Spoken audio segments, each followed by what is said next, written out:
তাহলে যুক্তি থেকে আপনি বুঝবেন যে এইসব এমনি এমনি সৃষ্টি হয় না, এইসবের পিছনে একজন সৃষ্টিকর্তা আছেন এবং ইত্যাদি ইত্যাদি।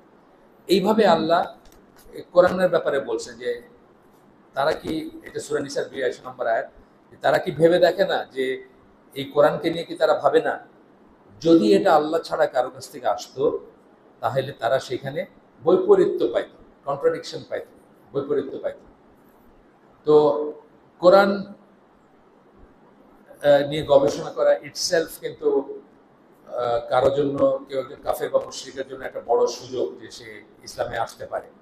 বহু মানুষ কিন্তু এভাবে আসছে, বড় বড় মানুষরা আসছে, মানে আমাদের মতো চুনোপুটি মানুষ না, অনেক বড় মানুষরা আসছে। বড় বলতে শিক্ষায় দিকে অনেক বড় মানুষ যারা।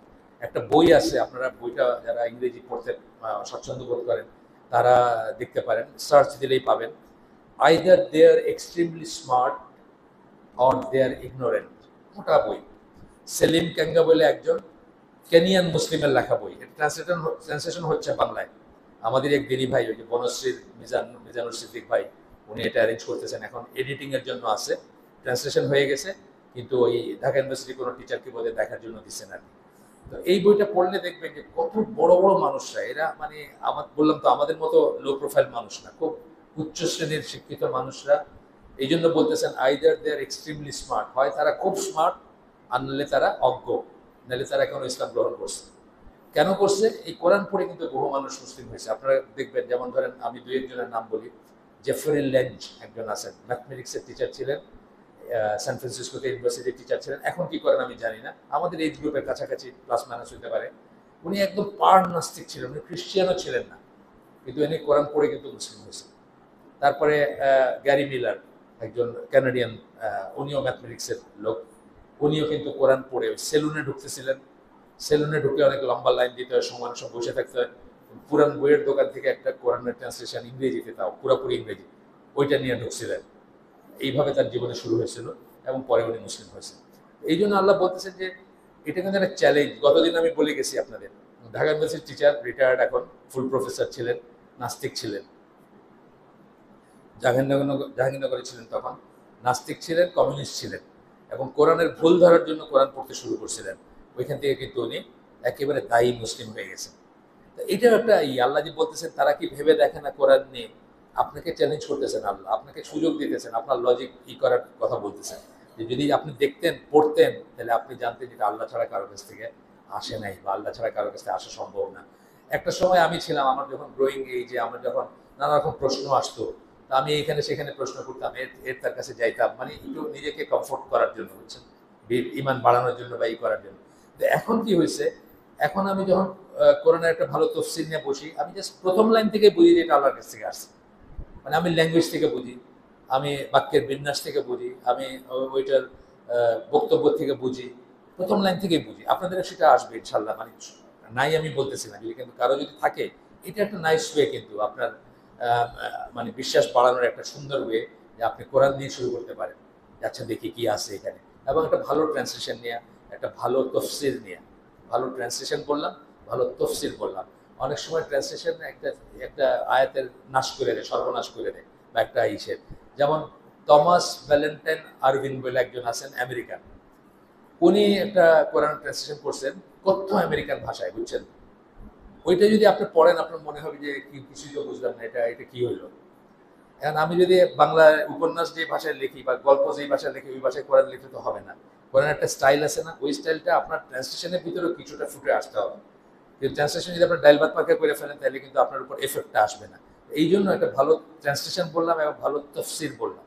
কোরআনের ট্রান্সলেশন হয় না, বড় বড় স্কলাররা বলেন কোরআনের ট্রান্সলেশন হয় না।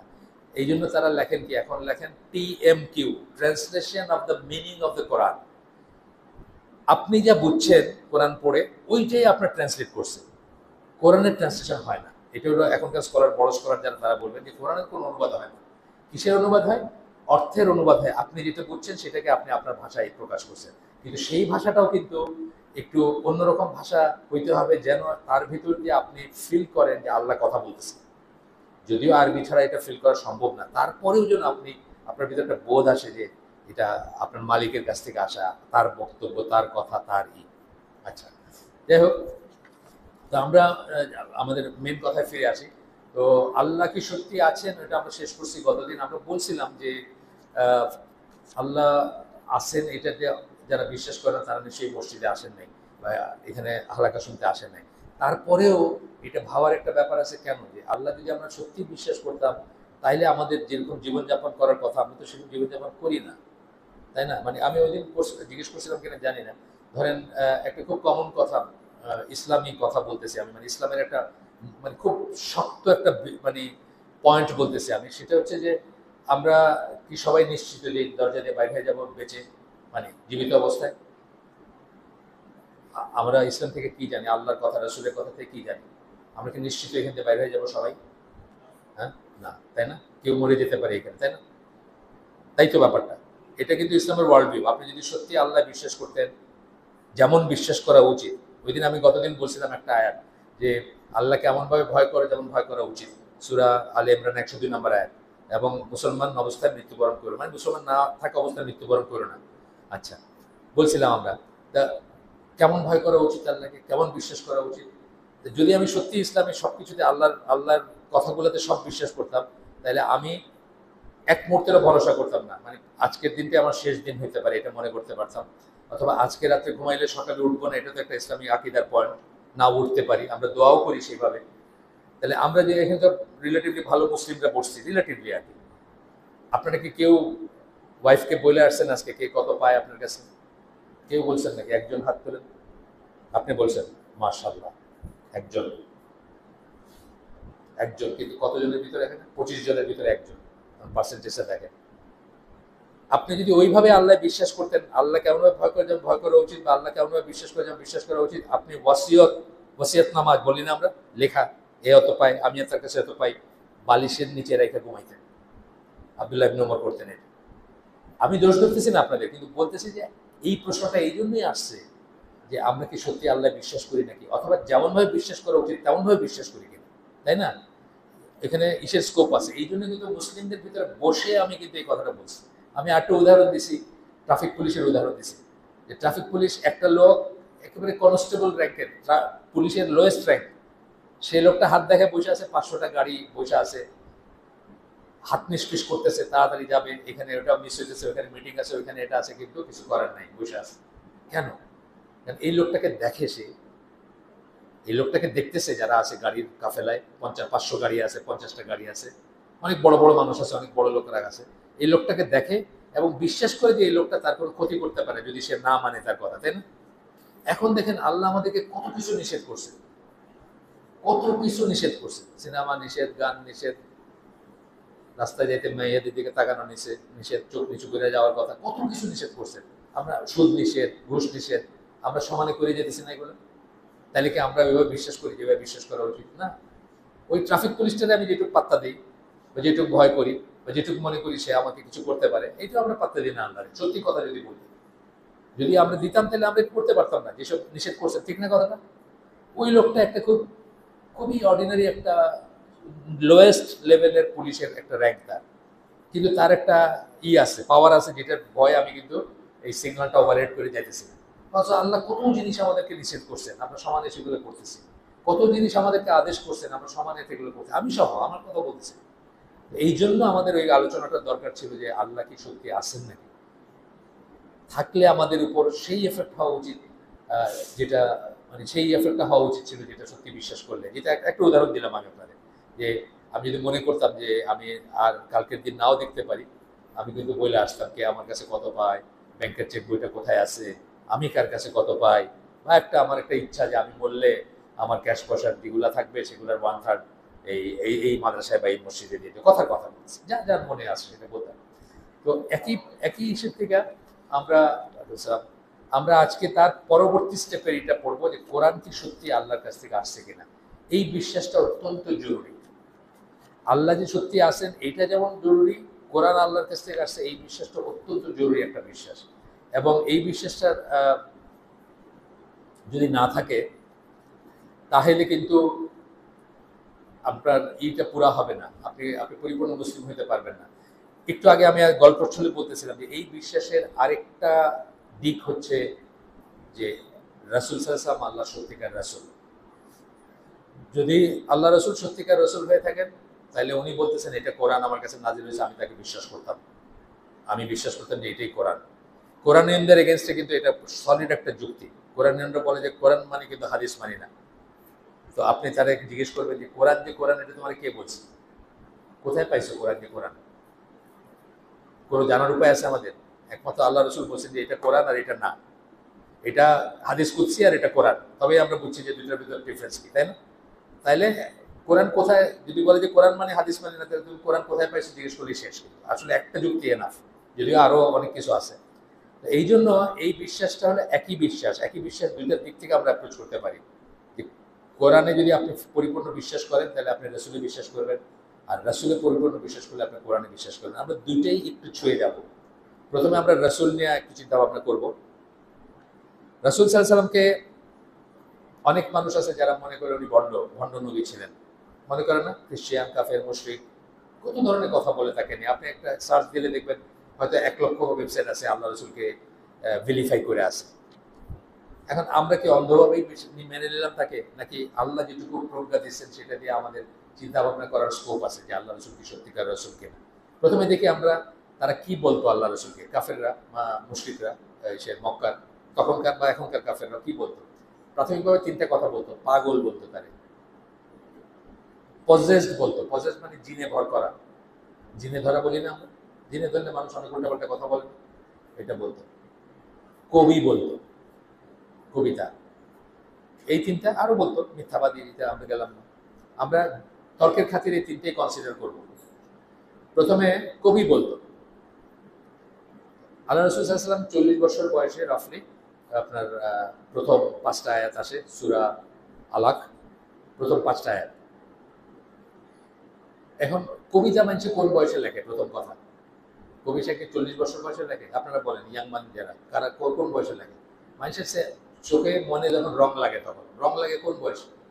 পিউবার্টি বা বয়ঃসন্ধি বা আপনার এই সময় থেকে নিয়ে আর্লি যৌবন, এই তো কবিতা লেখার সময়। পরেও লিখতে পারেন, কিন্তু শুরুটা কখন হয়? ওই সময়।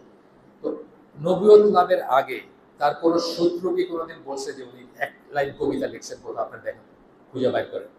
ওই সময় কবিতা যখন ভালো হইতো, সেই কবিতাকে আপনার কাবার ওয়ালে টানায় রাখতো তারা। তারা কিন্তু কবিতা লাভিং পিপল ছিল খুব। ইমরুল কায়েস বা অন্যদের নাম শুনছেন আপনারা।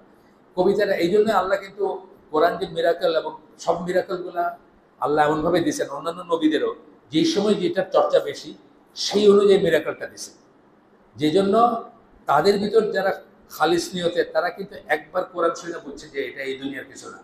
যেমন খালিদ বিন ওয়ালিদ, উনি তো ইসলামের শত্রু ছিলেন, আপনি জানেন, ওহুদের যুদ্ধের সময় শত্রু ছিলেন। উনি মুসলিম কি শুনে? কোরআনের রিসাইটেশন শুনে বলছে এটা এই দুনিয়ার কিছু না, তোমরা যাই বলো। তার মানে ওই কালচারের ভিতরে যেভাবে কবিতার চর্চা হতো, সাহিত্যের চর্চা হতো, ভাষার চর্চা হতো, সেটা খুবই উন্নত ছিল। কিন্তু তারপরেও যখন তারা শুনছেন, তারা মনে হচ্ছে যে এটা এই দুনিয়ার কিছু না। ঠিক যেভাবে মুসার সময়কার, মুসা আলাইহিস সালামের সময়কার জাদুঘররা ওই মুসার সাপ দেখে বলছে যে এটা এই দুনিয়ার কোনো কিছু না, এটা জাদু না, এবং তারাই প্রথমে ঈমান আনছিল। তো সিমিলারলি এখানেও তাই, যে কোরআনের ভাষা যারা জানছে, যারা দেখছে, যারা কবি বা তারা যখন খেয়াল করে শুনছে, তখন তারা বুঝছে যে না, এটা এই দুনিয়ার কিছু না। আর প্রমাণ হিসেবে আমি বলতেছি যে আপনারা যত লিটারেচার আছে খুঁজে দেখেন, ওই কোরআনের এই 5টা আয়াত নাজিলের আগে আল্লাহ রসুল কোনোদিন কোনো মানে ছন্দওয়ালা বা সুন্দর ভাষার বা একটা ইসের কোনো কবিতা লিখছেন বলে কোনো দলিল আছে কিনা দেখেন। গেল একটা কবিতা, গেল কবিতা লেখা নিয়ে আরেকটু কথা বলি। বয়স বললাম একটা, আরেকটা বললাম কবিতা যখন মানুষ লেখে তখন একটা লেখে কি 6 মাস ওয়েট করে নাকি যে 6 মাস পরে আরেকটা লিখ? 5 লাইন লিখে 6 মাস বসে থাকে? তখন তার ভিতরে ক্রমান্বয়ে আসতে থাকে, বুদবুদের মতো আসতে থাকে, সে লিখে যেতে থাকে। তো আপনার রবীন্দ্রনাথ, নজরুল, এরা যা লিখে গেছেন সেটাই যদি আপনি ভালো করে দেখেন, আপনি চিন্তা করবেন যে এত সময় পাইছে কোথায়? মানে গড়ে হয়তো প্রতিদিন 1টা বা 2টা বা 5টা করে লিখছে, এরকম মনে হবে আপনার কাছে। সেখানে আল্লাহ রাসূল সাল্লাল্লাহু আলাইহি ওয়াসাল্লাম 5টা আয়াতের পরে অনেকদিন ওয়াহী বন্ধ ছিল এবং উনি ডিস্ট্রেস ফিল করতেন। তো এটাও একটা আপনার প্রমাণ, বলছেন আমি, ইনফারেন্সিয়াল প্রুফ, মানে আপনার দিমাগ যেটাকে বলি, মস্তিষ্ক, সেখানে আপনার এই যুক্তিগুলো আনবেন আপনি। তখন দেখবেন যে এইটাকে লাইকলি নাকি যে 5 লাইন লিখে আমি ওয়েট করলাম এখন তারপরে মাঝখানে অনেক কিছু বেড়ে গেল, আর ওই 5 লাইনের পরের বাকি 14 লাইন মানে 14 আয়াত পরে আসলো। সূরা আলাকের বাকি 14টা আয়াত তো পরে আসছে, 19টা আয়াত আছে টোটালি। তো এটা আপনার জন্য একটা মানে চিন্তার খোরাক আর কি। আপনি চিন্তা করতে পারেন যে এটা তো করার কোনো কথা না। পাগল বলতো, একটা কবিতা বলার কারণ কি, খুব সুন্দর ভাষা ছিল, খুব সুন্দর। এই যে বলছি যে এই দুনিয়া কিছু না, তারা দিনে তাকে হত্যা করার ষড়যন্ত্র করতো, রাত্রে লুকায়া গিয়ে একজন একজন গায়ে ধাক্কা খাইতেছে, যে শুনতে গেছে আল্লাহ রাসূল তেলাওয়াত করতেছেন তাহাজ্জুদের নামাজে। পড়ছেন না গল্পগুলো? তো মানে এগুলো সব আপনার চিন্তার খোরাক। সেকেন্ড কি বলতাম, পাগল। হ্যাঁ, পাগলের সাথে ওনার মিল আছে, পাগলের সাথে ওনার মিল আছে। কি মিল? পাগল এমন কিছু কথা বলে যেটা সচরাচর আমরা বলি না, তাই না? পাগল আপনার হঠাৎ করে বললো যে আমি এই দেশের প্রেসিডেন্ট, বললো আমি এই দেশের প্রেসিডেন্ট, আর কেউ বলে না কিন্তু এই কথাটা। এই সেন্সে পাগলের সাথে ওনার মিল আছে, কারণ উনি এমন কিছু কথা বলছেন যেগুলো আগে শোনা যায় নাই বা ওই জনগোষ্ঠী শোনে নাই। কিন্তু পাগলে আপনার লাঠি দিয়ে একটা বাড়িও দেয়, লুঙ্গি খুলে ল্যাংটা হয়ে দৌড় দেয়। উনি কি এরকম আচরণ করছেন কোনোদিন? কোনো রিপোর্ট আছে? উনি কিছু কথা বলছেন যেগুলো নতুন কথা, লা ইলাহা ইল্লাল্লাহ যেমন নতুন কথা, সেজদা দেওয়া যেমন, ওরা ওরা মনে করতো যে এইটা কোন ধর্ম যে নাক আর ই মাটিতে ঘষে, এটা একটা অপমানজনক জিনিস। নাকে খদ্দ করি না আমরা, আমরা তো আল্লাহর কাছে দেই, আমরা তো ঈশ্বর কাছে দেই না। তো এই জন্য পাগলের সাথে ওনার মিল আছে, কিছু মিল আছে। এই মিল যে উনি এমন কিছু কথা বলছেন যেটা সচরাচর কেউ বলে না বা আগে কেউ বলে নাই। কিন্তু অমিলটা হলো অনেক বেশি। ধরেন 0.5 বা 1% যদি পাগলের সাথে মিল থাকে, তাহলে একটা পাগলের সাথে নবীর মিল ছিল, অমিল ছিল 99%। উনি কখনো কাউকে গালি দেন নাই, উনি কখনো কার মাথায় লাঠি ভাঙেন নাই, উনি কখনো উলঙ্গ হয়ে দৌড় দেন নাই। মানে আপনি লিস্ট করতে পারেন পাগলরা যা করে, কিছুই করেন নাই করে। আচ্ছা, আমরা যখন কারো ব্যক্তিত্ব ডিফাইন করি, আপনি আপনি দুইজন ব্যক্তি, আমরা কিন্তু মিল দিয়ে করি না, অমিল দিয়ে করি। আপনাদের দুইটা হাত আছে, দুইটা চোখ আছে, নাক আছে, সব মিল, কিন্তু তারপর কি আপনারা এক নাকি? আপনারা এক না, অমিল দিয়ে নেই। তাহলে পাগলের সাথে রাসূলের অমিল হইলো 90%, আর 1% মিল বললাম আমি হয়তো। সুতরাং অমিল দিয়ে আমি রাসূলকে ডিফাইন করতেছি, কোনো মতেই পাগল বলাটা প্লজিবল না বা ওইটা গ্রহণযোগ্য না। আরেকটা কি বলতো, পজেসড, মানে জিনে ভর করা বা ই করা। এটা বলার কারণ আছে, রাসূল সাল্লাল্লাহু আলাইহি ওয়াসাল্লাম অনেক সময় যখন ওহী নাযিল হইতো, ওনার খুব ভারী মনে হইতো ওনার কাছে, এপিলেপটিক মনে হইতো, মানে মৃগী রোগীরা যেরকম করে না, বা মানুষ ফিট হয়ে গেলে যেরকম করে না, মুখে ফেনা চলে আসে না, ওইরকম মনে হইতো অনেক সময়। কষ্ট হইতো না ওয়াহি যখন নাযিল হইতো, তখন উনি ঢেকে দিতেন, কখনো কখনো, সবসময় না। ওয়াহি তো অনেক ফেজে, অনেক মোডে আসছে, তো ওনার মুখটা ঢেকে দিতে বলতেন একটা একটা চাদর বা একটা কিছু দিয়ে। হ্যাঁ, যারা পজেসড হয় জিনে ধরে, তাদেরও এরকম করতে দেখা যায়। কিন্তু জিনে ধরেদের আরো অনেক অন্য সিমটম থাকে না, জিনের মানে প্রভাবে। হ্যাঁ, জিনের প্রভাবে তারা মানুষের গালি দেয়, যা যা ওই পাগলের বেলায় যা বললাম, চিল্লাচিল্লি করে, মারপিট করে, অশ্লীল কথা বলে, আরো অনেক কিছু করে। উনি কিছু করছেন ওইটুকু সময় ছাড়া, ওয়াহির ওই সময়টুকু ছাড়া আর কখনো ওনাকে অ্যাবনর্মাল বিহেভিয়ার করতে দেখছেন কোথাও? আপনি দেখেন, পড়ে দেখেন, সিরা পড়েন, সিরা পড়বেন, একটা না একাধিক পড়বেন, কয়েকটা পড়বেন। কারণ প্রত্যেকটা সিরাতে এমন কিছু থাকে যেটা একজন মিস করছেন বা একজন বলেন নাই। আমি দেখছি একদম ছোট এতটুকু একটা সিরা আমি পড়ছি, ওইটাতে এমন কিছু পাইছি, একদম নাম না জানা একজন লেখিকা, ওইটাতে এমন কিছু পাইছি যেটা আর কেউ উল্লেখ করেনি। সিরা পড়বেন, একটা না অনেক কটা পড়বেন, তাহলে আপনি এই কথাগুলো জানবেন, এই কথাগুলো বুঝবেন আমি কি বলতেছি। তো উনি পজেস যারা, তাদের মতো ছিলেন না। এগুলো আপনাদেরকে চিন্তার খোরাক দিলাম, ওরা কি বলতো ওনাকে। আর মিথ্যাবাদী, ওরা 40 বছর ধরে ওনারা আলেমিন আলামিন ডাকলো, ওনার কাছে সব আমানত গুলো রাখতো। এমনকি যেদিন হিজরত করেন, ওই দিন উনি আলী রাদিয়াল্লাহু আনহুকে বুঝাই দিয়ে গেছেন যে এই জিনিস এর, এই জিনিস এর, এই জিনিস এর, মানে কাফেররা রাখছে তার কাছে, মুশরিকরা রাখছে তার কাছে। তো এই লোককে মিথ্যাবাদী বলাটা মানে মানে ওদের লজিকে আমি বলতেছি যে এই লোককে মিথ্যাবাদী বলা মানে কি, আপনি যখন আপনার মন মতো হইল না, আপনি যখন মিথ্যাবাদী বলতে শুরু করেন। আচ্ছা, এগুলো সব চিন্তার খোরাক।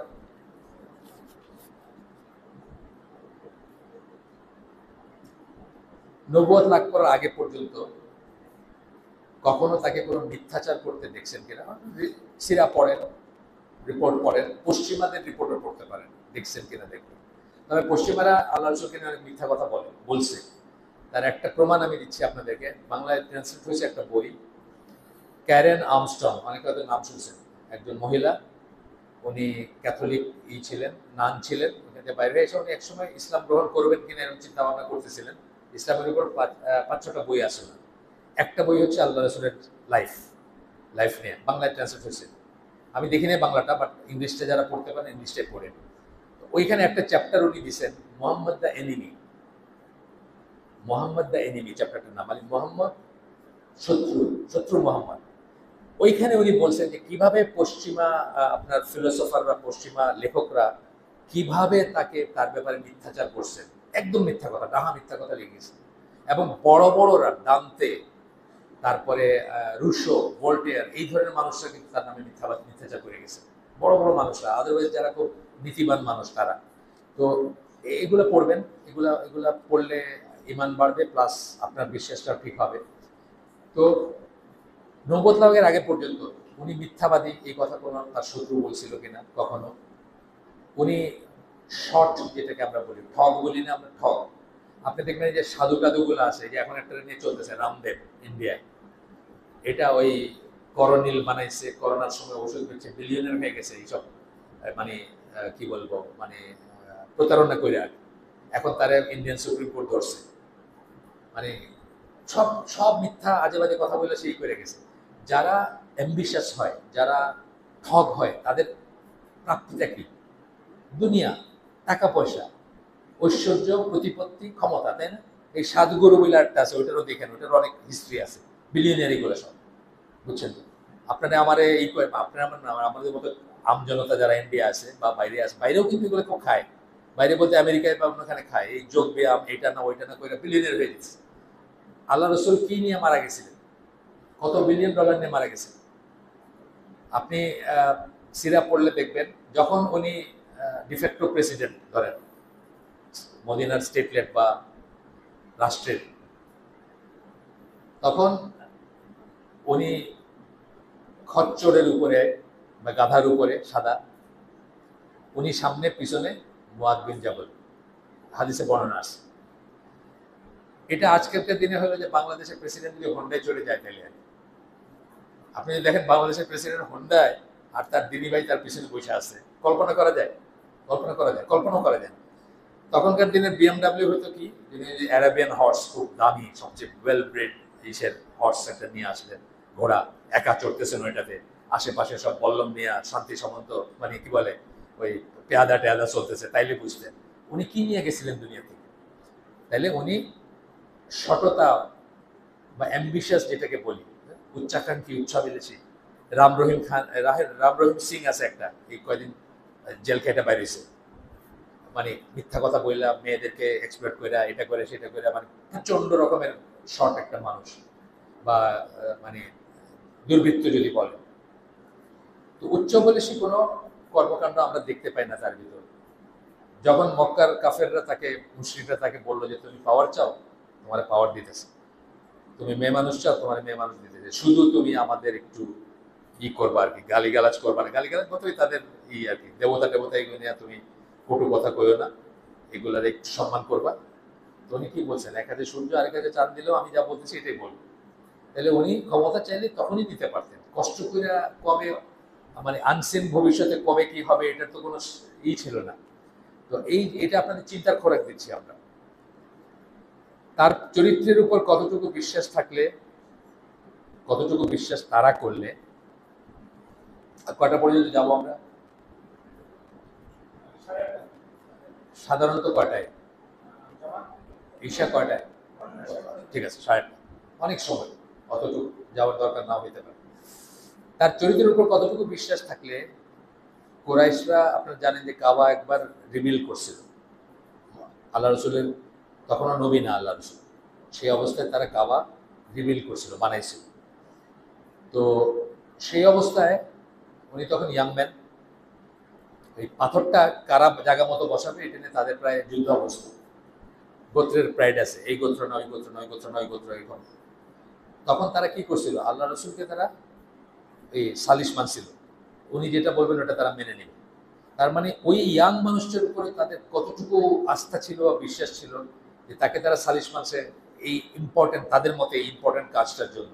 এবং আল্লাহ রসুল যে সমাধান দিছিলেন, এটা চাদরের উপরে নিয়ে ওখানে নিয়ে গিয়ে পরে উনি বসাই দিয়েছিলেন, তারা সেটা কিন্তু মেনে নিছিল। এগুলো বলছি তাদের জিনিসই তাদের দলিল দিতেছি আমরা, যে উনি যে ছিলেন। আচ্ছা,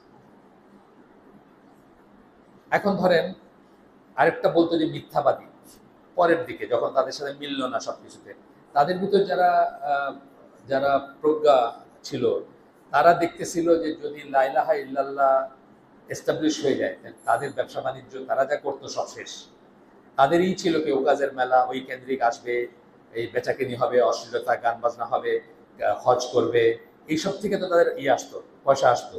এখন যদি এই মূর্তিগুলা এক একজন এক একটা মূর্তি, মানে এক একজনের গড এক একজন আছে, এই উপলক্ষে আসা যাওয়া বা এখানকার, এখন তারা বুঝতেছিল যে যদি আল্লাহ রসুলের কথাটা এস্টাবলিশ হয়ে যায়, তাদের সমস্ত এই কর্তৃত্ব অন্যান্য যা আসে যে তাদের কাছে, যে জন্যই আসে, এগুলা থাকবে না। এবং এইটা দেখেই কিন্তু তারা, তাদের ভিতরে যারা প্রজ্ঞাশীল, তারা কিন্তু অপোজ করছিল আল্লাহ রসুল। তারা লা ইলাহা ইল্লাল্লাহর মিনিং বুঝছিল যে এটা আসলে বাকি সব যাবে, তো এই জন্য তারা অপোজ করছিল। এখন তারা তো এখন কি বলছিল বলো, যে মিথ্যাবাদী বল, তাকে মিথ্যাবাদী বলছে তারা, কেউ কেউ বলছে। ধরেন যদি উনি নজবিল্লাহ, ধরেন যদি উনি মিথ্যাবাদী হয়ে থাকতেন, তাহলে আপনার উনি যা বলতেছিলেন সেটা বিশ্বাস, আসলে ভিতরে বিশ্বাস নাই, যেরকম ওই ঠকগুলো করে, সাধু টাধু এগুলো করে, আসলে ভিতরে বিশ্বাস না জেনেই কিন্তু উনি মানুষকে এই কথাগুলো বলতেছিলেন, তাই না? এখন উনি 40 বছর বয়সে খুব সেটেলড একটা জীবন ছিল না, খুব সেটেলড একটা জীবন ছিল, শান্তিপূর্ণ একটা জীবন ছিল, উনি একটু সম্মানিত মানুষ ছিলেন, ওনার খাওয়ার অভাব ছিল না। এই সত্যিকার শান্তিপূর্ণ জীবনটা ত্যাগ করে মিথ্যা পরকালের জন্য উনি যে 23 বছরে যে সাফারিং গুলো করছেন, আপনি করতেন? এটা কেউ করবে? কি করবে না, কি করবে না? আমাদের আমাদের মতো সাধারণ মানুষরা আমরা একটা জায়গায় ধরেন শান্তিতে বসবাস করতেছি, আমার একটা বাড়ি আছে, ঘর আছে, খাবার আছে, ট্যাপ খুললে পানি আছে, ইলেকট্রিসিটি আছে। আমি কি জন্য এই বাংলাদেশের লিডার যেগুলো, আগের প্রজন্মের লিডার যেগুলো, ওগুলো এই প্রজন্মের রাস্তায় নামে না কেন? এই একটা ছাত্র নেতা পরে লিডার হয়েছে, 100টা ফ্ল্যাট আছে নাকি তার ঢাকা শহরে, সেই চিন্তা করে আমি মরতে যাবো কেন? একটা গুল্লি যদি লাগে যায় উল্টা পাল্টা, আমি তো মরে গেলাম। আমার 100টা ফ্ল্যাট খাবে কে? একটা ফ্ল্যাটে আপনি গুণ করেন, ক্যালকুলেটারে বসে 20,000 টাকা হয় কত, মানুষের ইনকাম কত, আমি কত আরামে আছি, আমি মরতে যাবো কেন? তাই না? তো বয়স হলে মানুষের, যদি মানুষের সবকিছু সেটেল হয়, মানুষ কিন্তু সংগ্রামের পথে যায় না। এই জন্য আল্লাহ রসুলের ফলোয়াররা কিন্তু বেশিরভাগ ইয়াং, আল্লাহ রসুলের ফলোয়াররা বেশিরভাগ ইয়াং ছিলেন, বয়স্করা একটু কম আসতেন, কারণ ইয়াংরা মনে করে যে হ্যাঁ চেঞ্জ দরকার, বা এটা সত্য, বা এটার জন্য স্ট্রাগল করতে চায় বা করে। আর বয়স্করা মনে করে বাবা যেমন আছে তেমন ভালো আছে। তো ওনার তো 40 বছর বয়স তখন, একটা সেটেল লাইফ ছিল। সত্যিকার শান্তিপূর্ণ জীবন ত্যাগ করে মিথ্যা পরকাল, যেটা উনি জানেন না, যেটা উনি মিথ্যা বলতেছেন, বানায় বলতেছেন, ওটার জন্য তো জীবনে সবকিছু হারানোর কোনো মানে হয় না। উনি হারাইছেন না সবকিছু, সবকিছু হারাইছেন। মানুষে তারে ইট পাথর মাইরে রক্তাক্ত করছে, তার গায়ে নাড়ি বুড়ি চাপাই দিছে, তাকে পাগল পাগল খেপাই দিছে, মানে পাগলের যেরকম পিছনে পোলাপান লাগাই যেরকম লাগাই দিছে।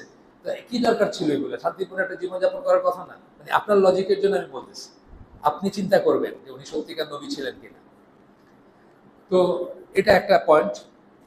40 একজন মানুষ তায়েফে, তাকে মানুষের রক্তাক্ত করতেছে, কেউ তার কথা শুনতেছে না। একজন কৃতদাস সে আইসা তার একটু খাবার দিছে, এবং সে বলছে আমি তোমার বিশ্বাস করি, আর বাকি কেউ না। মানে এই স্ট্রাগলটা কেউ নিবে না যদি এন্ডটা সে বিশ্বাস না করে। অন্তত এন্ডটা যদি সে নিজে বিশ্বাস না করে, সে কিন্তু এটা করতে পারবে না।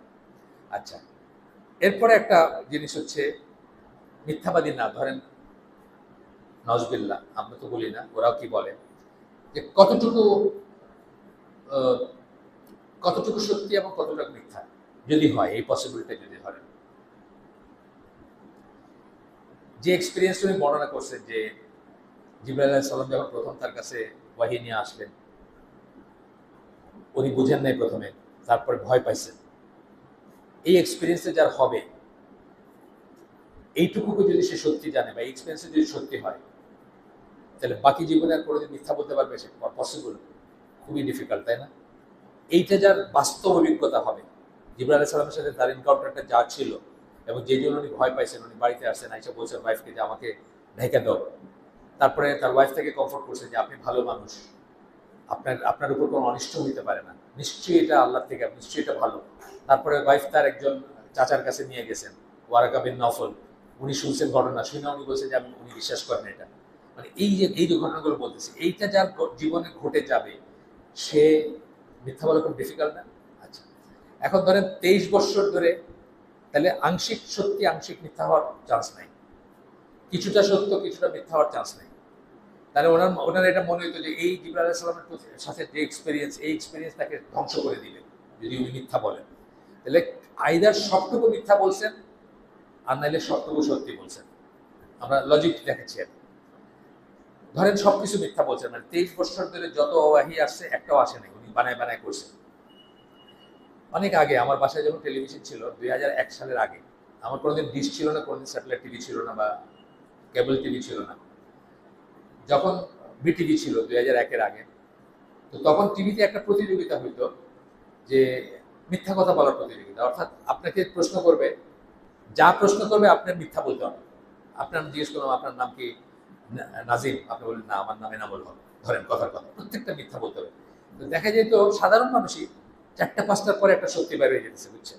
4টা-5টার বেশি ক্রমান্বয়ে মিথ্যা বলতে পারেন। আপনার 23 বছর ধরে ওয়াহি নাজিল হয়েছে ঘোড়ার পিঠে, বেডরুমে, মসজিদে, যুদ্ধের ময়দানে, ক্রমান্বয়ে মিথ্যা কথা বলতে কত বছরের ট্রেনিং লাগবে আপনার বলেন, যদি সবটুকু বলতে হয়। এইগুলা হচ্ছে কি আপনাদের চিন্তার খোরাক। কারণ আমাদের ভিতর, আমি ইয়াং জেনারেশনকে নিয়ে ডিল করি, আমি অনেককে কাউন্সেলিং করি, তারা যখন প্রশ্ন করেন আমি বুঝি যে তাদের ভিতরে ইন্দুর বলে না, ইন্দুর আছে তাদের ভিতরে, অর্থাৎ তাদের ভিতরে সংশয় আছে, সন্দেহ আছে, তারা জায়গা পাইতেছেন না কোথায় গিয়ে। তো কিন্তু বড় কারোর কাছে গেলে তো একটু ধমক খাবেন, অথবা বলবেন এটা বুঝো না, এটা তো এরকম। তো এই জন্য কিন্তু এত কথা বলা, যে আপনাকে চিন্তার খোরাক দেওয়া, যেন আপনি স্বচ্ছ মাথায় চিন্তা করতে পারেন যে ব্যাপারগুলো কি। এরপরে আসছে যে যারা শর্ট হয়, যারা ঠগ হয়, যারা মানুষকে ধোকা দেয়, মানুষ থেকে পয়সা বানায়, পীর ফকির যেগুলো আছে, যা এই রাম রহিম সিং বললাম, তারপরে রজনীশ ছিল মরে গেছে, তারপরে ওই সাতগুরু বললাম একটা, এখন আছে যে বাবা রামদেব, এগুলা হলো সব একই জাতের জিনিস, যে তারা মানুষকে ইমপ্রেস করে মানে একটা কিছু দেখায় বা একটা কিছু করে আপনাকে আপনার কাছে খুব ভালো অথবা খুব কেরামতি আছে তার এটা দেখানোর চেষ্টা করবে, ইমপ্রেস করার চেষ্টা করবে। এখন আল্লাহ রাসূল সাল্লাল্লাহু আলাইহি সাল্লাম যখন মেরাজে গেলেন, মেরাজ থেকে ফিরে আসলেন, ওনার কাজিনের বাসায় ছিলেন, ওই কাজিন ওনাকে বলছেন যে তোমারে এমনি মানুষে পাগল মনে করে, তুমি এই যা হয়েছে এগুলো বাইরে গিয়ে করো না। মানে তুমি 7 আসমানের উপরে গেছিলা, তুমি জেরুজালেম গেছিলা, তুমি ফিরে আইসা দেখছো যে তোমার বিছানা এখনো গরম, বা ওই শিকল নড়তেছে, বা যাই হোক, মানে কয়েক সেকেন্ড বা মানে ফ্র্যাকশন অফ এ সেকেন্ড বা এরকম, এগুলো তুমি আমারে কইছো বাইরে গিয়ে করো না। উনি কি বলছিলেন? এটা তো সত্যি কথা, এটা ঘটছে, আমি বলবো না কেন? উনি গিয়ে বলছেন, এবং সত্যি সত্যি অনেক মানুষ তাকে ছেড়ে চলে গেছে। যেগুলো মুনাফিক নেচারের মানুষ ছিল, যাদের ভিতরে সন্দেহ ছিল, তারা কিন্তু অনেকে ছেড়ে চলে গেছে। কিন্তু আবু বকর রাদিয়াল্লাহু আনহুকে যখন বলা হয়েছে, তখন উনি কি বলছেন? উনি বলছেন তাহলে আমি এটা বিশ্বাস করি, কারণ আমি এর চেয়ে আশ্চর্যজনক কথা বিশ্বাস করি যে প্রতিনিয়ত তার কাছে 7 আসমানের উপর থেকে ওয়াহী আসে। এই জন্য ওনাকে সিদ্দিক বলা হয়, তাই না? আবু বকর সিদ্দিক সত্যের সাক্ষ্য দিয়েছিলেন।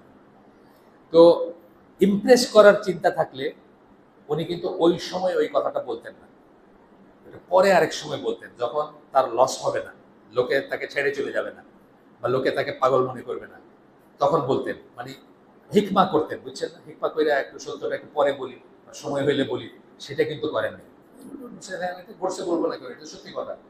তাহলে ইমপ্রেস করার চেষ্টা করেন নাই কিন্তু কখন। কিছু একটা না জানলে বলছেন জানি না, কিছু একটা না জানলে বলছেন যে আমি বৌবাহির জন্য ওয়েট করবো, তাই না? পড়ছেন না আপনারা এগুলো? একবার ইনশাল্লাহ বলেন নাই দেখে দেরি করছেন আল্লাহ পাঠাইতে, সেই সময় আপনি এম্বারেস ফিল করছেন, কিন্তু নিজের মুখ থেকে কিছু বলেন নাই। বা আয়েশা রাদিয়াল্লাহু আনহার ঘটনাটা যখন ঘটে, তখন তো ওয়াহি পর্যন্ত তো উনি খুব এম্বারেস ফিল করছেন, মানুষজন এগুলো বইলে বেড়াইতেছে। উনিও গিয়ে আয়েশা রাদিয়াল্লাহু আনহাকে একবার বলছেন যে আচ্ছা তুমি নাহলে ই করো, মানে অ্যাপোলজাইজ করে ফেলো, তুমি নাহলে বলো যে ভুল হয়েছে বা এরকম। বলছে কেন, আমি করি না, এটা ভুল হয়েছে বলবো কেন? আয়েশা রাদিয়াল্লাহু আনহা বরং এই ব্যাপারে খুব স্ট্রং ছিলেন। তো এই যে সময়টায় উনি বলতে পারতেন না, নিজের থেকে একটা কিছু বলে দিতে পারতেন না, বলেন নাই উনি। তো এটাই বলতেছি আমরা, যে মানে ইমপ্রেস করতে চান নাই, যেটা জানেন নাই বলছেন জানি না, আমি আমি আল্লাহকে বা আল্লাহর কাছে চাইবো, আল্লাহ আমাকে জ্ঞান দিলে আমি বলবো। আল্লাহ এক সময় দেন নাই, দেরি করছেন, যেহেতু উনি ইনশাআল্লাহ বলেন নাই। উনি একবার সুশীল কিন্তু নিজের মুখ থেকে কিছু বলেন নাই, যখন হয়ে আসছে তখনই বলছেন। এগুলো আমি কিন্তু আপনাকে চিন্তার খোরাক দিচ্ছি সব। আচ্ছা, এরপরে আসতেছে যে ধরেন যারা ভণ্ড হয় বা যারা এরকম করে টাকা পয়সা বিলিয়নের মিলিয়নের হয়, তাদের চারিদিকের লোকগুলা কি থাকে? হালুয়া রুটের জন্য আসে সব, তাই না? তাদের অ্যাসিস্ট্যান্ট গুলা দেখবেন, ওইগুলাও কিন্তু বিলিয়নিয়ার। ওগুলো গাড়ি চড়ে, ওগুলো করে, মানে মহা কারবার দেখবেন আপনি। আমেরিকাতে এখন এক মেয়ে হয়েছে, সাদা চামড়া মেয়ে, সে কোন গুরুর কাছ থেকে কি ধ্যান ধ্যান করে এখন সে নিজে মানুষের বিলায় আর কি, মানে ওই হিন্দু ধর্মের ওই ধ্যান বা যেসব দিব্য জ্ঞান ট্যান এগুলো বিলায় আর কি। তার তো বিলিয়নিয়ার সে, তার সাথে যেগুলো চলে ওগুলা মানে ধরেন একটা স্যান্ডেল পড়তেছে হয়তো $2000 $5000 দামে, একটা ব্যাগ ক্যারি করতেছে তো $10,000 দামের, এই মার্কা আর কি। এইরকম লাইফ হয়, প্রাপ্তির জন্য মানুষ আসে। যেমন ধরেন মক্কায় মুনাফিক কম, মক্কায় কিন্তু আমরা মুনাফিকের লিস্ট শুনি না কেন? মক্কায় আল্লাহ রসুলের কিছু ছিল না, মুসলমানদের কিছু ছিল না দেওয়ার মতো। মদিনায় মুনাফিক বেশি কেন? মানে প্রাপ্তি ছিল, প্রাপ্তি ছিল, কিছু হলেও প্রাপ্তি ছিল, কিছু একটা পাবো, বুটি পাবো, যুদ্ধের গনিমতের মাল পাবো, আর কিছু না হইলেও তো কমিউনিটির সাথে থাকলে থাকতে পারবো। যদি মানুষে বুঝে যায় আমি কাফের বা মুশরিক, তাতে আমার বাইর করে দিবি, প্রাপ্তি ছিল, এই জন্য কিন্তু মুনাফিক আছে। তো এই যারা যারা হয় শর্ত মানে ঠক হয়, তাদের চারিদিকে মানুষগুলো কি হয়, কিছু একটা পাইতে চায়, তাই না? আল্লাহ রসুলের সবচেয়ে ক্লোজ কারা? খোলাফায়ে রাশিদিন 4 জন। তারা কি পাইছিলেন? আবু বকর রাদিয়াল্লাহু আনহু কি বলছিলেন? ঘরে আল্লাহ এবং আল্লাহ রসুলকে রেখে আসছেন, সবকিছু দিয়ে দিচ্ছেন, তাই না? ওমর রাদিয়াল্লাহু আনহু লাইফ কি ছিল? তালি দেওয়া জামা নিয়ে জেরুজালেম, তাই না? আপনি হিস্ট্রি তো। ওসমান রাদিয়াল্লাহু আনহু লাইফ কি ছিল? পয়সা অনেক দিয়েছিলেন আল্লাহ তাকে, কিন্তু তার লাইফস্টাইল কি ছিল? দরবেশের লাইফস্টাইল ছিল, একেবারে ডাউন টু আর্থ ছিল। আপনার পড়ে দেখেন তার লাইফ। তাকে আল্লাহ দিয়েছিলেন, আল্লাহ রাস্তায় ব্যয় করছেন তিনি, কিন্তু তার নিজের লাইফস্টাইলটা কি ছিল? লাক্সারি না কেন? আলী রাদিয়াল্লাহু আনহু কি ছিল? মানে বর্ম রাখছেন, বর্ম নিয়ে ইহুদির সাথে হয়েছে, বর্ম ওনার, কিন্তু ইহুদি ফলসিক করে ওটা জিতে গেছে, ওটা নিয়ে গেছে। উনি কিন্তু খলিফা, তখন কোর্টে উনি প্রমাণ উত্থাপন মানে উপস্থাপন করতে পারেন নাই, আর ইহুদি প্রমাণ উপস্থাপন করছে, ইহুদি ওটা নিয়ে গেছে। মানে কি লাইফ ছিল তাদের আর কি। ওনার বাসর রাত ওই একজনের ওয়ালের পাশে ছাপড়াতে হওয়ার কথা ছিল, তখন একজন সাহাবী খুব মায়া লাগছে, উনি বলছেন যে না, রসুলের মেয়ে এখানে থাকতে পারে না, আমার বাসায় থাকবে। এই ছিল তাদের লাইফস্টাইল। তার মানে কি, তার চারিদিকে সবচেয়ে ক্লোজ যারা, তারা কি পাইছিলেন তার কাছে? নাথিং। মানে যে পাওয়া আমরা বলতেছি যে এই পীর ফকির বা যেগুলো টাকা 5 স্টার এই যেগুলা হয়, আমাদের এখানে পীরের গল্লি আছে, এই যে শান্তিনগরে বেনসন এন্ড হেজেস খান পীর, পীরের গল্লি, পীরের ছেলে আর কি, পীর তো। তো কি পাইছিলেন তারা? আবু বকর, ওমর, ওসমান, আলী, তারা কি পাইছিলেন? কিছুই পান নাই, বরং জীবনের সর্বস্ব হারাইছিলেন তারা। তাইলে এই যে কনভিকশনটা ছিল তাদের, শুধু জীবন দশায় না, আল্লাহ রসুল মারা যাওয়ার পরেও তারা যে তাকে কত শ্রদ্ধা করছেন, কত ভালোবাসেন, সেগুলো কিছু আমরা উদাহরণ দিব। সেই কনভিকশনটা আসছে কোথা থেকে? তারা নিজেরা কনভিন্স ছিলেন যে আল্লাহ রসুল সত্য নবী, উনি যেটা বলতেছেন তা সত্য। সেটা প্রমাণ দিব আমরা কিছু এখন পরে। 1 নম্বর প্রমাণ, মানে আপনাদের চিন্তার খোরাক, অ্যাগেন প্রমাণ মানে ওইরকম প্রমাণ না, 2 আর 2 4 এই প্রমাণ না, কিন্তু একটা প্রমাণ দিব। যেমন ধরেন ওমর রাদিয়াল্লাহু আনহু আয়েশা রাদিয়াল্লাহু আনহার কাছে গিয়ে, ওনার ওনার বেডরুমে তো কবর 2টা, রসুলের কবর, আবু বকর রাদিয়াল্লাহু আনহুর কবর। উনি তার কাছে গিয়ে চেয়ে নিছেন যে ওনাদের পাশে তার একটু জায়গা দিতে, যেন ওনার কবরটা ওখানে হয়। তার মানে কি, আখিরাতে বিশ্বাস করতেন, এক, নবীর সাথে কবর ভাটা বিশেষ কিছু, এটা বিশ্বাস করতেন, এবং জীবনে যেমন তাকে শ্রদ্ধা করছেন, মৃত্যুর পরেও সেটা করছেন। একটা বললাম জাস্ট। আরেকটা বলি যে স্পেশালি ওমর রাদিয়াল্লাহু আনহুর জীবনে 3-4টা ঘটনা আছে যে স্টেট ডিসিশন, রাষ্ট্রীয় ডিসিশন উনি চেঞ্জ করছেন, যখন একজন সাহাবী এসে বলছেন যে আল্লাহ রসুল এটা বলেন না, আল্লাহ রসুল এটা বলছেন। যেমন একবার সিরিয়াতে যাওয়ার জন্য রেডি হয়েছেন, স্টেট ভিজিট সিরিয়ায়। সিরিয়া তো একটা প্রভিন্স মুসলমানদের।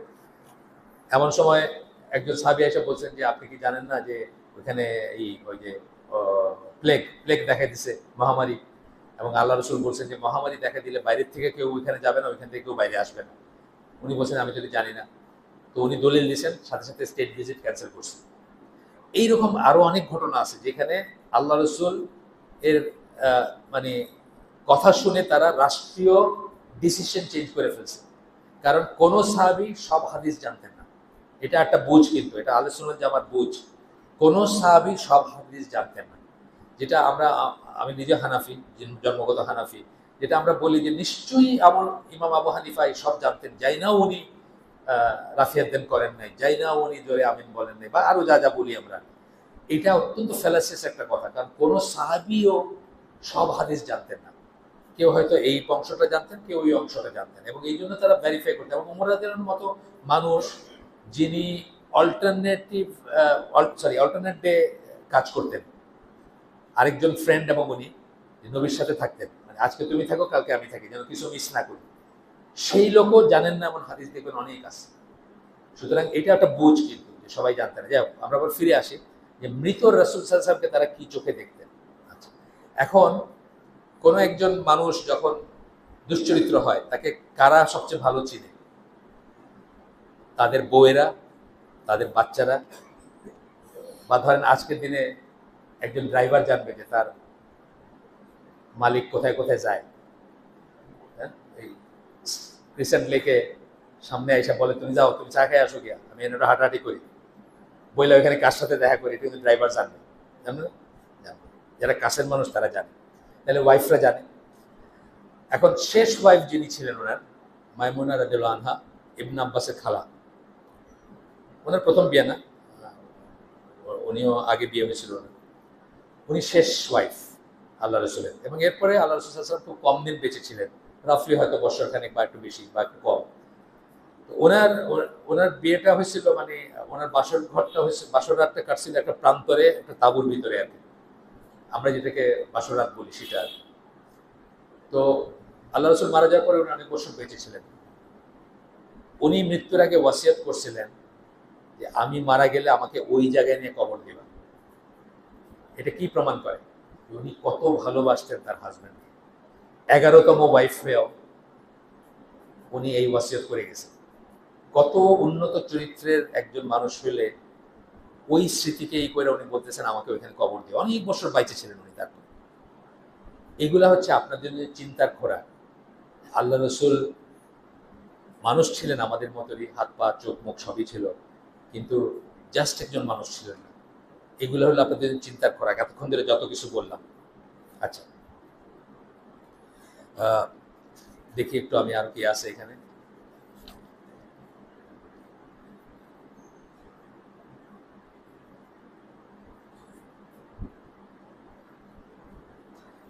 এটা গেল মোটামুটি ভাবে। এরপরে আসেন একটা কথায়, যে যারা সামান্য আরবি জানেন, এখানে যদি কেউ থাকেন ল্যাঙ্গুয়েজ জানেন, অথবা আরবি বাদ দেন, বাংলার কথাই বলি আমি, যে একজন মানুষ যখন লেখে বা কিছু বই বা কিছু লেখে, এটা কিন্তু সিগনেচারের মতো। বহু মানুষ আছে যারা ছদ্মনামে লিখছে, কিন্তু তারা সেটা লুকায় রাখতে পারে না। তার কারণ ভাষাটা একটা ইউনিক ব্যাপার, প্রত্যেকটা মানুষের একটা বাচন, একটা লেখার একটা ভঙ্গি থাকে, ইউনিক ব্যাপার।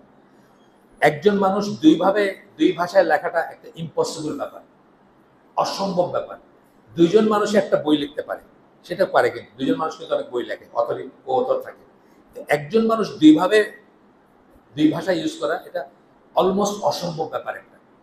এই জন্য দেখবেন যে এক্সপার্টরা আছে যারা সমরেশ বসু, নিহারঞ্জন গুপ্ত, ইভেন রবীন্দ্রনাথ ছদ্মনামে লিখছেন, তারা একদম মানে জাস্ট একবার পড়ে বলে এটা অঙ্কের লেখা, বিকজ একটা স্টাইল আছে। এখন একটা বই, এটা হচ্ছে ভিশন অফ ইসলাম, ইংরেজি বই। এই বইটার দুইজন রাইটার, একজন হচ্ছেন উইলিয়াম চিতিক, একজন হচ্ছে সাচিকো মুরাতা। দুইজন ইউনিভার্সিটির টিচার, দুজন হাজব্যান্ড ওয়াইফ এবং দুজন মুসলমান। নামগুলো ওই রকমই রয়ে গেছে, তাদের রেখে দিয়েছেন তারা, কিন্তু দুজনই মুসলমান। একজন জাপানিজ অরিজিনের, একজন কোন অরিজিনের যায় না। উইলিয়াম চিতিক হাজব্যান্ড কোন অরিজিনের, ওয়াইফ হলো জাপানিজ অরিজিনের, বাট দুজনই মুসলমান। এবং তাদের বইটার নাম হচ্ছে ভিশন অফ ইসলাম। বইটা পাওয়া যায়, আপনারা চাইলে কিনতে পারেন, বাইরে পাওয়া যায়, একটু মোটা বই। ওইখানে বলতেছেন যে but the Quran has its own inimitable style that relies largely on exhortation and direct appeals to the deepest dimensions of the human psyche. কোরআনের একটা নিজস্ব স্টাইল আছে যেটা নকল করা যায় না। এই জন্য আল্লাহ চ্যালেঞ্জ করছেন, কিন্তু আল্লাহ এমনি চ্যালেঞ্জ করেন নাই। নকল করা যায় না। যেটা অন্ধ মানুষ যে 10 ছত্র আরবি জানে, সে বুঝবে যে হাদিসের ল্যাঙ্গুয়েজ আর কোরআনের ল্যাঙ্গুয়েজ আলাদা। যারা জানেন, যারা পড়ছেন তারা দেখবেন হাদিসের ল্যাঙ্গুয়েজ এবং কোরআন ল্যাঙ্গুয়েজ আলাদা। হ্যাঁ, আল্লাহ রসুল কখন একটা কোরআনের আয়াত কোট করছে সেটা আলাদা জিনিস, কিন্তু ল্যাঙ্গুয়েজ হিসাবে বলতেছি না, হাদিসের কথাবার্তা আছে না, কোরআনের কথাবার্তা আছে, একদম ডিফারেন্ট। এটা বলতেছেন এখানে, it speaks with the authority of God in a manner that Muslims have found convincing from the beginning. একটা অথরিটি নিয়ে কোরআনের কথাটা, এটা আমি বলতেছিলাম যে এই অথরিটির সেন্সটা বা এই ভাবটা ট্রান্সলেশনে ফুটে উঠতে হবে। যদি না ফুটে ওঠে তাহলে সেই ট্রান্সলেশনটা ব্যর্থ ট্রান্সলেশন। যেটা আমি বললাম, টিবি আরভিং বলে একজন আমেরিকান, উনি একেবারে মানে ডাইল ভাত মার্কে একটা ট্রান্সলেশন, ওইটা কেউ পড়ে না বা ওইটা পড়ে কোরআন মনে হয় না, মানে আসো বসো খাও ওই মার্কে আর কি ল্যাঙ্গুয়েজ ইউজ করছেন উনি। The Hadith literature also has its own special style. হাদিসের যেটা নিজস্ব স্পেশাল স্টাইল আছে, যারা হাদিস পড়ছেন তারা জানেন। Very different from the Quran, কোরআনের চেয়ে খুবই আলাদা। Once a person becomes familiar with the styles of the Quran and hadith, আপনি যদি ফ্যামিলিয়ার হন কোরআন এবং হাদিসের স্টাইলের, যে আরবি জানে না, এক ছত্র জানে না, সে তো আর ফ্যামিলিয়ার হয়, তার কাছে সবকিছুই এখানে পেশাব করেন না লেখছে না, কবে জানি কে জানি ওই যে পেশাব করে ওইটা আরবিতে লিখে দিছে, এখানে পেশাব করেন না, মানুষের পেশাব করে না, মনে করি যে এটা কি জানি কি লেখা, কোরআনের কথা লেখা বলে জাস্ট আরবিতে লিখে দিছে এখানে পেশাব করে না, আসছে তো এসে আপনার খবরে আসছে এটা। হ্যাঁ, আরবি দেখে পেশাব করে না, লেখছে কিন্তু একই কথা যে এখানে পেশাব করেন না। তা আমরা যদি ওই আরবি জানি তাহলে আর কোরআন আর হাদিসের ভিতরে তফাৎ বুঝবো না। আরবি গান শুনলে মনে করবে এটা বোধহয় কোরআন, আর কোরআন শুনলে মনে করবে এটা বোধহয় কবিতা বা একটা কিছু। কিন্তু যদি জানতেন, এই জন্য বলছে যে ফ্যামিলিয়ার হইলে সে বুঝবে যে once a person becomes familiar with the styles of Quran and Hadith, it is impossible to mistake one for another, or one for the other. যদি আপনি হন তাহলে একটাকে আরেকটা হিসেবে গণ্য করার কোনো চান্সই নেই। বুঝছেন কথাটা? এইটা আরেকটাই, আমি কিন্তু আস্তে আস্তে রাসূল ছেড়ে এখন কোরআনের দিকে যাচ্ছি একটু, মানে দুইটা কিন্তু আমি একই জিনিস বলছিলাম যে একটা থেকে আরেকটা আপনি প্রমাণ পাবেন, ওইটার দিকে যাচ্ছি। যাই হোক, এটা এটা ওনাদের কথা, এটার পৃষ্ঠা নম্বর আছে এখানে, কত নম্বর পৃষ্ঠা, কি পৃষ্ঠা এসব আছে। আচ্ছা, এরপরে কোরআনের ব্যাপারে বলার মানে এই একটা বই, গোটা বইটাই হচ্ছে এটা নিয়ে। আপনারা দেখছেন হয়তো বইটা, অনেকে বাসায় আছে হয়তো, the Bible, the Quran and modern science, sorry, the Bible, the Quran and science. এটা আমরা যখন বড় হচ্ছি, যখন আমরা 20 বছর বয়স বা এরকম সময়ে, আমার বয়স তখন এক্স্যাক্টলি হয়তো 20+ বা 20, এরকম সময় বইটা আসে, প্রথম আসে, কারণ আমি দেখি এখানে আসে থাকতে পারে। এটা 89-এর এডিশন, কিন্তু অরিজিনালটা হচ্ছে ওই রকম সময়ে 77-এ আমার বয়স হচ্ছে 22 বছর, ওই সময়কার বইয়ের। আজকাল হয়তো অনেকে ভুলেও গেছেন বা অনেকের নাই। এই বইটা আপনারা বাংলায় পাওয়া যায়, কালেক্ট করবেন, বাইবেল, কোরআন ও বিজ্ঞান এই নামে পাবেন। অনেকেরই মরিস বুকাইলি আছে এখানে, এখানে আছে বলতেছেন, দেখে নিন। এই বইটা পড়বেন এই জন্য যে একজন ইসলামের বাইরের মানুষ কিভাবে কোরআনটাকে দেখছেন, পড়ছেন, এবং সেখান থেকে অনেক কনভিন্স হয়েছেন যে এর একটা বর্ণ মিথ্যা না, একটা বর্ণ বানোয়াট না, এবং কোনো ধরনের প্রতিষ্ঠিত বলতেছি কেন, এস্টাবলিশ ফ্যাক্ট যেটাকে আমরা বলি। সায়েন্সের কিন্তু অনেক জিনিস আছে থিওরি কিন্তু এস্টাবলিশ ফ্যাক্ট না। আপনি বলছেন না এটা এরকম, আমি বলছি না ওটা ওরকম, দুইটাই থিওরি, দুইটাই চালু আছে। 50 জন সায়েন্টিস্ট আপনারটা মানে, আর 30 জন আমারটা মানে, আর 20 জন আরেকজনটা মানে, যে কোনো কিছু নেই, এগুলো থিওরি। কিন্তু এস্টাবলিশ ফ্যাক্ট যেগুলো, যেমন ধরেন পৃথিবীর সূর্যের চারদিকে ঘুরে, এটা হলো এস্টাবলিশ ফ্যাক্ট, বা পৃথিবীতে গোল, এটা হলো এস্টাবলিশ ফ্যাক্ট। এর বিরুদ্ধে একটা আয়াত কোরআনে নাই, উনি বলছেন, এখানে ভিতরে পাবেন না। এখানে আমি আজকে আমাদের সেই সময় নাই, যে এই পৃষ্ঠাগুলো সব মার্ক করে রাখা, এগুলো হচ্ছে সব পাতায় পাতায় এগুলার প্রমাণ আর কি, যে যাদের এটা নিয়ে ইন্টারেস্ট আছে তাদের পড়ার জন্য। আমরা হয়তো আজকে ওই পর্যন্ত যাব না, আমাদের সময় হবে না, তো কিছু কিছু তারপরে আমরা বলবো। তো এই আমি যখন বড় হচ্ছি, ক্লাস 5-এ পড়ি ইউনিভার্সিটি ল্যাবরেটরি স্কুলে, তখন আমার টিচার, ইংলিশের টিচার বললেন যে কোরআনে লেখা আছে যে সূর্য পৃথিবীর চারদিকে ঘোরে, আর সায়েন্স বলে পৃথিবী সূর্যের চারিদিক ঘোরে। একটা 5-এর বাচ্চা সে যখন এই কথাটা শুনবে তার মাথায় কি কাজ করবে যে কোরআনটা সত্যি না, তারপরে কোরআন আল্লাহর কাছ থেকে আসেন, আল্লাহর কাছে আসলে তো সত্যি হইতে হবে, আল্লাহর কাছ থেকে আসেনি, রাসূল সাল্লাল্লাহু আলাইহি ওয়াসাল্লাম নিজে লিখে ফেলছেন বলে এইসবই তো আসবে তার মনে। অথচ এই বইতে উনি ডিটেলস এটা আলোচনা করার পরে বলছেন যে এইখানেও না অন্য কোথাও না কোরআন কখনো এরকম কোনো কথা বলেনি। আমরা তো জানি না, আমরা পড়ি না, এই জন্য আমাদেরকে আমাদের ইমানটা যে কোনো মুহূর্তে চলে যায়। একটা কাফের একটা মুশরিকের কিছু শুনে আমাদের ইমানটা চলে যায়। এই জন্য আমরা বলি যে পোলাপানদের রাস্তায় বাইর করার আগে আপনি ডিপিটি টিকা দিয়ে বাইর করেন। পিচ্ছি পোলাপান ছোট 6 মাস 1 বছর হয়েছে, রাস্তায় বাইর করার আগে আপনি কি করেন? কতগুলো টিকা দেন না? সংক্রামক রোগের টিকা কেন দেন? যে রাস্তাঘাটে খেলাধুলা করবে, সংক্রামক রোগ ছড়াবে, বাই করবে।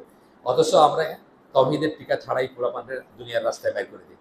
কলেজে, ইউনিভার্সিটিতে ওইখানে গিয়ে একটা নাস্তিকের কোনো একটা তেড়া কথা শুনে তার ইমান চলে গেল, তাহলে সে পড়াশোনা করবে, সে কখনো বুঝে নাই, সে কখনো জানে নাই। তো এখানে অনেক কিছু আছে, আমি 2-1টা জাস্ট উল্লেখ করবো।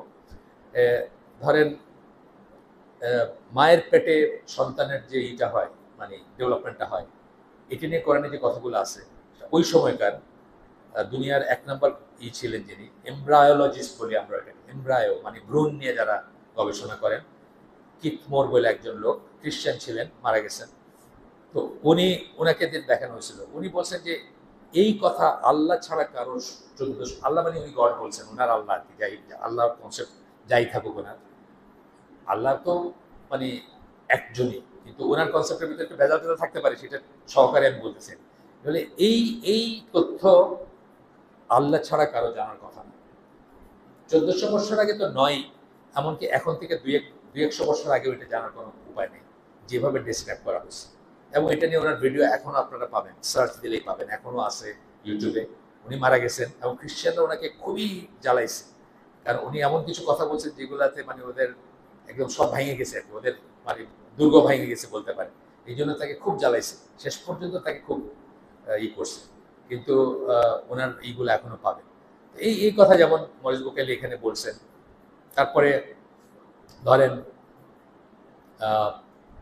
ওনার অনেক কিছুতে নিয়ে কাজ আছে। আরেকটা কাজের কথা আমি বলি, যে এটা থেকে আমি কি বোঝাতে চাইলাম আপনাদেরকে, যে যেই কথা 1400 বছর আগে কোনো মানুষের জানার কথা না, সেই কথা ওই খ্রিস্টান লোক বলতেছে একমাত্র আল্লাহর কাছ থেকে আসতে পারে। তার মানে কি আপনার চিন্তার খোরাক না এটা? আচ্ছা, যখন সূরা ইউনূসের একটা আয়াত এখানে আছে, আমি দেখি পরে টাইম থাকলে আমি ওইগুলো বলবো, খুঁজে বলবো। তো সূরা ইউনূসের একটা আয়াতে আল্লাহ বলতেছেন ফিরআউনের কথা। ফিরআউন ওই মুসার পিছনে আসছে, পানি চলে আসতেছে, তখন সে বলতেছে আমি বিশ্বাস করি। তার প্রাণ ভয় আসছে, সে মারা যাবে এখন, আমি বিশ্বাস করি, মুসার আল্লাহ বিশ্বাস করি বা বিশ্বাস করি। আয়াতে ওই বলে দিব কোন আয়াতটা এখানে আছে। আল্লাহ বলছেন না, এখন টু লেট, এখন আর তোমার সেটার উপায় নাই। তবে তোমার শরীরটাকে আজকে আমরা বাঁচাই দিচ্ছি, তোমার শরীরটাকে আমরা হেফাজত করে দিচ্ছি, যেন মানুষের জন্য নিদর্শন হয়ে থাকে, আল্লাহ বলছেন কোরআন। এই আয়াত যখন নাজিল হচ্ছে অ্যাক্রস লোহিত সাগর, রেড সির ওই পারে, পিরামিডের ভিতরে কিন্তু ওই ফেরাউনের লাশ ছিল, তখন আল্লাহ রাসূল জানতেন না, সময় হয় নাই জানার, আল্লাহ জানান নাই। 1800 সামথিং এক্সকাভেশন হয়েছে, তারপরে এটা বাইরে হয়েছে। এই মরিস বুকাইলি নিজে এই লাশ নিয়ে গেছেন, ফ্রান্সে নিয়ে গেছেন গবেষণার জন্য। ওইটার গায়ে সল্ট ওয়াটার ছিল, সমুদ্রের পানি ছিল। সমুদ্রের পানি কোথা থেকে আসছে? ওই যে ডুবছিল ওইখান থেকে আসছে। এগুলো আপনাদের চিন্তার খোরাক। কোরআন কি আল্লাহর কাছ থেকে আসছে নাকি? আজকের টপিক কিন্তু এটা। রাসূল কি সত্যিকার রাসূল নাকি? আজকের টপিক কিন্তু এটা। ঠিক আছে, এই দুইটা বললাম। তারপরে এই ধরনের এখানে মানে পৃষ্ঠায় আছে, আমি আপনাদেরকে 2-1টা তাহলে এখান থেকে জানাচ্ছি, দেখি চেষ্টা করে। আচ্ছা,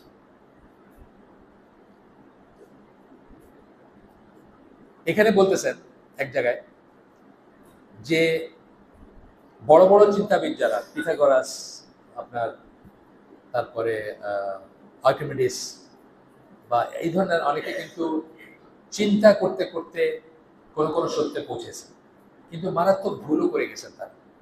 আপনি দেখবেন যে এইসব ফিলোসফারদের হয়তো একটা সত্যি রেখেছে, 10টা ভুল করছেন, মারাত্মক ভুল করছেন, মানে ফ্যাটাল মিস্টেক যেটা। এই কথা মরিস বুকালি বলতেছেন যে ফিলোসফিক্যাল রিজনিং দিয়ে তারা পৌঁছেছেন। তো মোহাম্মদ সাল্লাল্লাহু আলাইহি সাল্লাম একজন থিঙ্কার যদি আমরা ধরে নিই, চিন্তাবিদ, চিন্তা করে করে সবকিছু বাইর করে ফেলছেন, এটা যদি ধরে নিই, তখন বলতেছেন যে যারা এরকম চিন্তা করে বাইর করছেন তারা বিশাল বিশাল ভুলও করছেন, খুব ভুল করছেন বড় বড়। বলতেছেন it is quite common in the works of the great philosophers of the antiquity to find a mixture of valid and invalid ideas about the universe. কিছু ভ্যালিড, কিছু ইনভ্যালিড, যাদের যাদের কথা আমি বললাম সবাই বড় বড় যারা সবাই।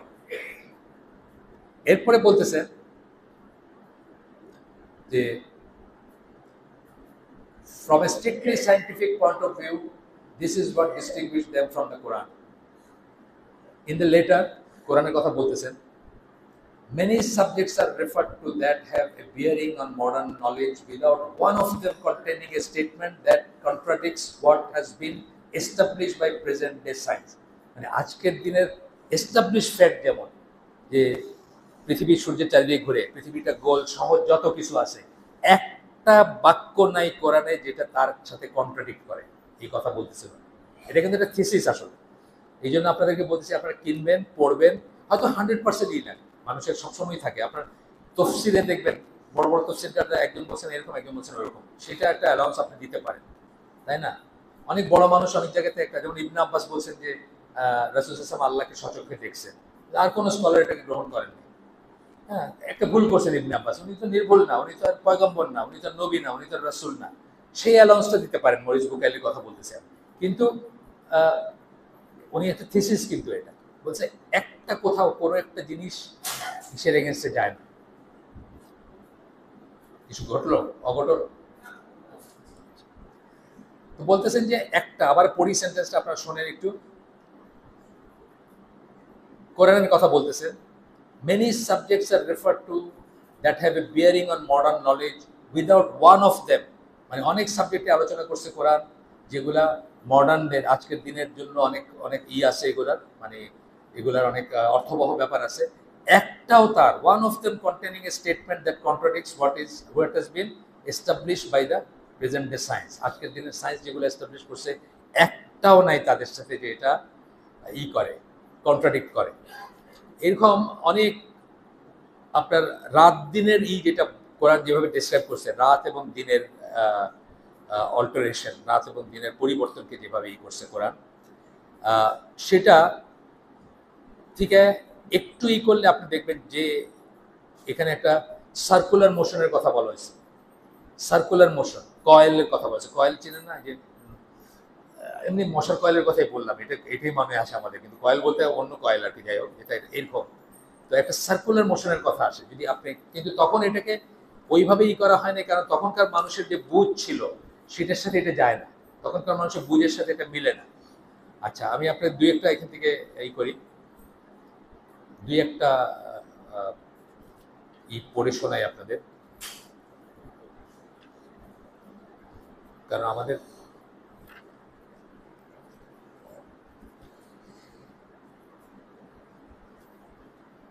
আপনাদের যে যেটা বললাম, সূরা ইউনূসের যে আয়াতটা বললাম, সেই আয়াতটা হচ্ছে 90, 91, 92 নম্বর আয়াত। আল্লাহ বলতেছেন, আমি পড়ে শোনাই আপনাদের। আল্লাহ বলতেছেন, we took the children of Israel across the sea, বানি ইসরায়েলকে আমরা সমুদ্র দিয়ে নিয়ে গেলাম, দরিয়া বা সমুদ্র যাই বলে নিয়ে গেলাম।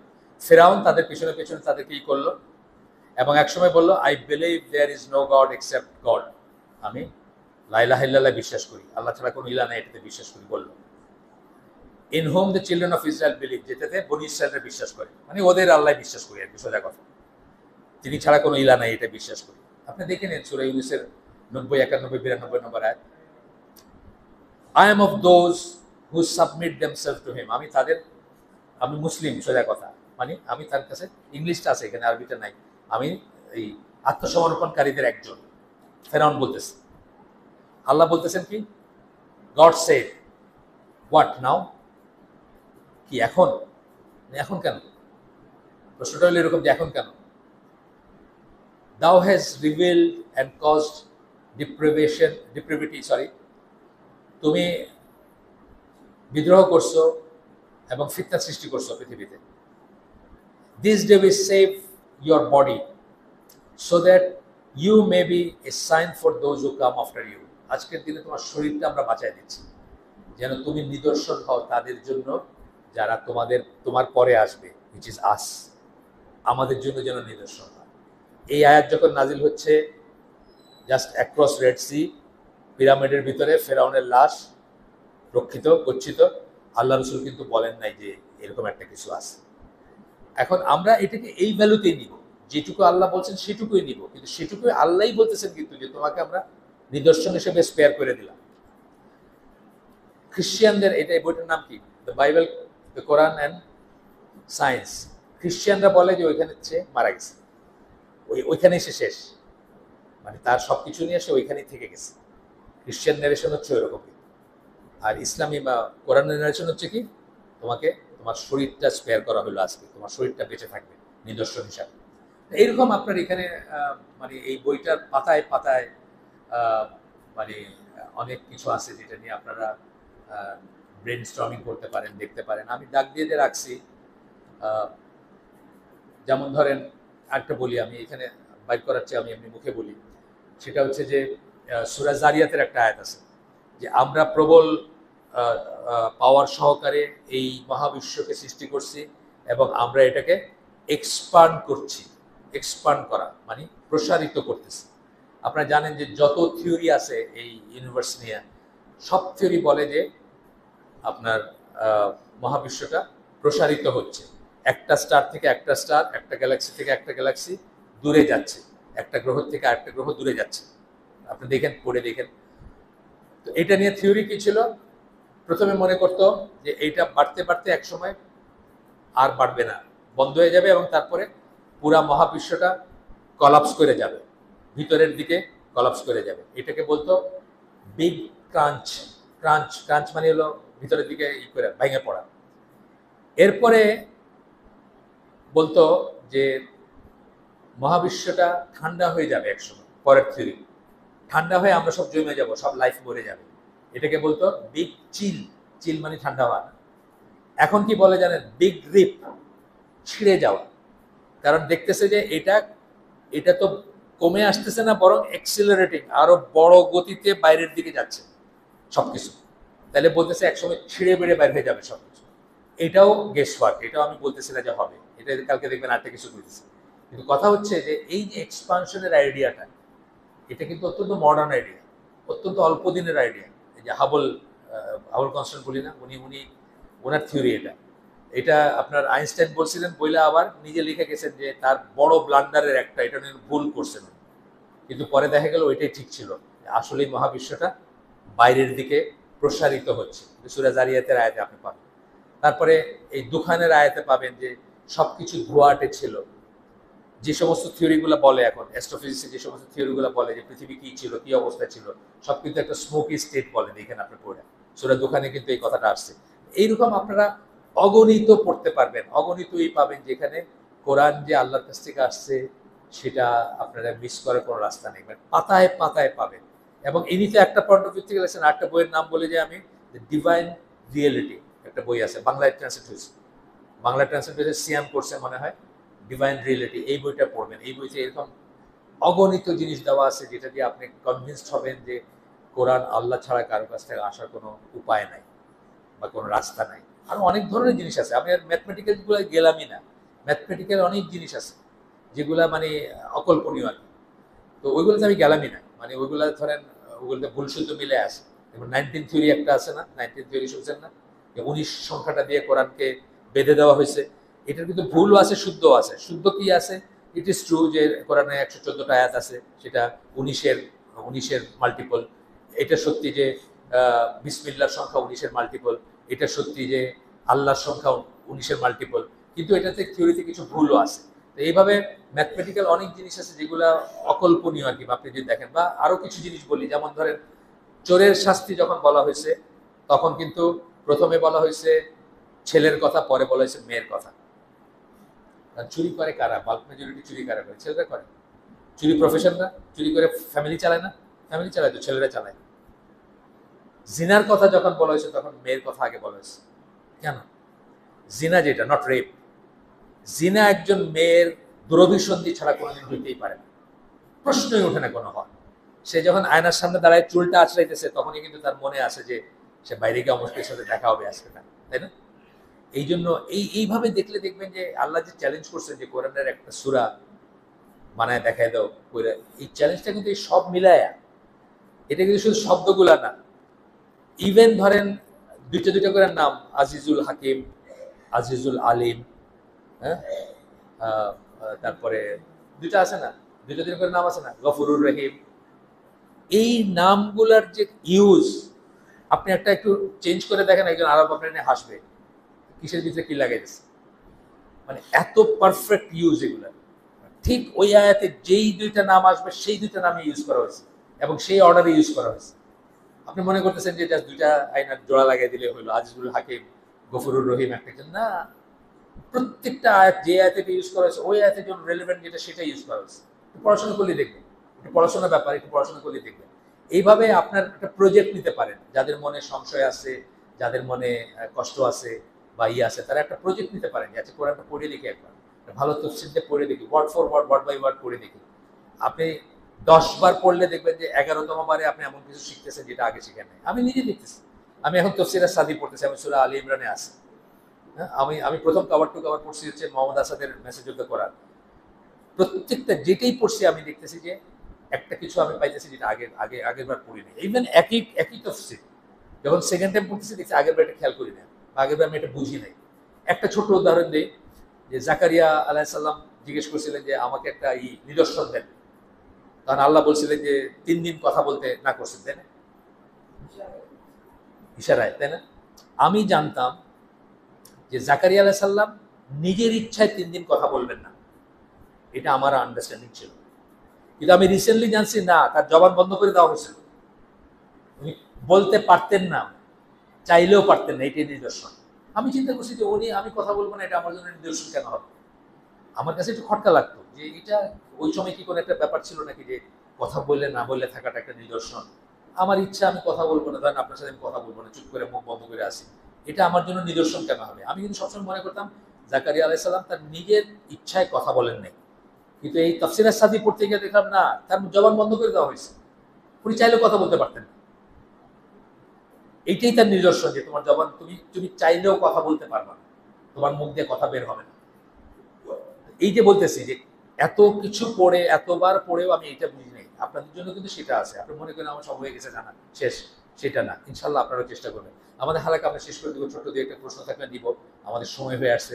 সুবহানাকা আল্লাহুম্মা ওয়া বিহামদিকা আশহাদু আল্লা ইলাহা ইল্লা আনতা আস্তাগফিরুকা ওয়া আতুবু ইলাইক। আমরা যে শুনলাম তার মধ্যে ভালো কিছু শুনে